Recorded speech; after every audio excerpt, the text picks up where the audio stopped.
Hello friends, and welcome back to another virtual story time with Miss Liz.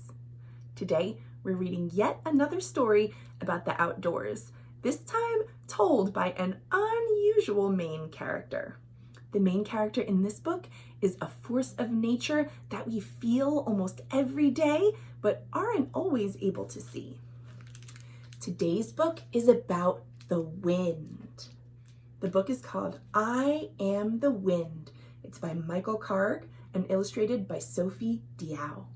As you can see from the cover, we're going to meet a lot of animal friends as we follow the wind around the world. Are you ready? Let's go. I Am the Wind by Michael Karg, illustrated by Sophie Diao. Wild voices call from the cold and dusky damp. Who says it's not a nice day outside? I am the wind. You can see in this picture, in a city, the wind is blowing. It's making the trees sway. It's knocking off leaves. It's turning people's umbrellas inside out. It's making their hair flow behind them, and it's making some young people very happy.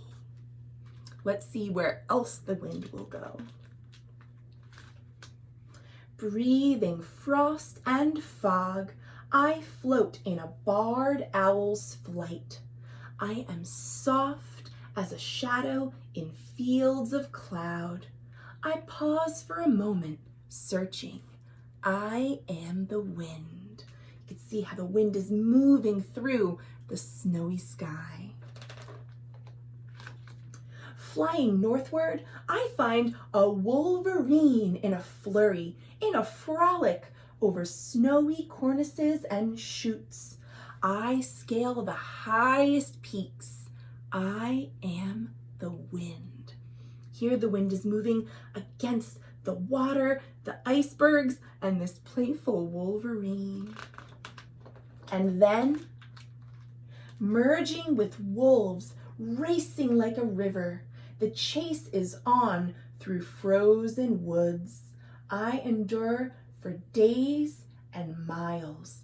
I am the wind. You can see here that a pack of wolves is chasing something that they're hoping to eat. It looks like it could be a reindeer or a caribou. And then, whooshing over tundra to musk ox in massive coats, I settle with woolly beasts on a starry polar night. I hug my shaggy friends, hearty and warm. I am the wind. You can see here that these musk ox need their big shaggy coats because they live where it is cold. And then, electrifying the heavens for a festive reindeer picnic, I shine upon the herd as they dig and munch on moss. I whirl and glow in shimmering waves. I am the wind. You see in this picture, the wind is mixing with these lights in the sky. This is the aurora borealis, and many people call them the northern lights. Sometimes when you're far north, you can see these lights in the night sky. And then, whistling through highlands to a snow leopard ledge, I bound along the edge of a rocky canyon crag. I rule this realm with gusto and grace. I am the wind. And look how beautiful that snow leopard is when you look up close.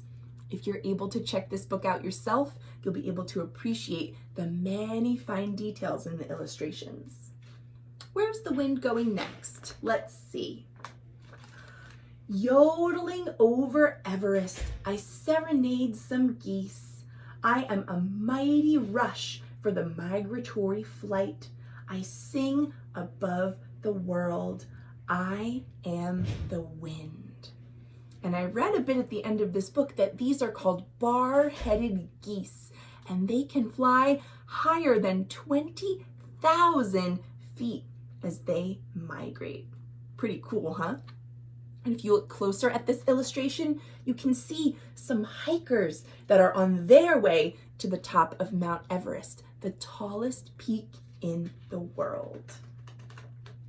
And then we're leaving the places that are cold and we're going to the jungle. Whipping up a storm for a troop of chimpanzees, I tango under thunder in a Congo jungle show. I hoot and holler and howl.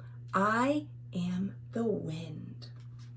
You can see the chimpanzees seem to be celebrating the thunderstorm.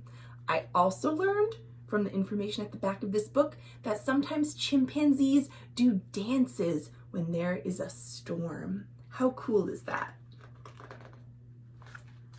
And now, skimming westward on whitecaps, petrels hitch a ride. I soar and slide with seabirds in salty foam and mist.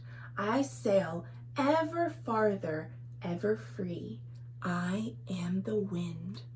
And see how the wind is helping these birds fly above the water? I learned also at the back of this book that seabirds can even sleep as they're flying. Wow. Let's see who's next. Climbing on a cloud to an olinguito lair, I ease among the trees in a silvery shade. I slip away in a whisper. I am the wind. Now, I learned a bit about this animal from this book. It's called an olinguito, and it is related to the raccoon, and they live in the trees near the Andes Mountains. And then, bursting clumps of clouds over laughing gopher frogs, I stir the bayou bog, a puddle-slapping spree. I am the wind. And look at these gopher frogs. Aren't they cool looking? And now I settle into silence and listen for the call to lift again and sing and swirl and soar. And do you see where we've ended up? Back where we started, in the city, with the young person who was so happy to see the wind earlier in the story. And the wind has dropped a leaf at their feet. And then, whoosh, many leaves fly into the air. I am the wind. The end. And at the end of this book, we see a little more information about some of the things we learned in the story. Here is a map of the wind around the world. And this is where we've gone in the story throughout all these places, meeting all of these special animals. And at the end, here's a list of them all. The barred owl, wolverines, gray wolves, the musk ox, reindeer, snow leopard, bar-headed geese, chimpanzees, seabirds, olinguito, and gopher frogs. And that is really the end. I hope you enjoyed the story as much as I enjoyed reading to you. And I will see you soon for more great books. Thanks for watching.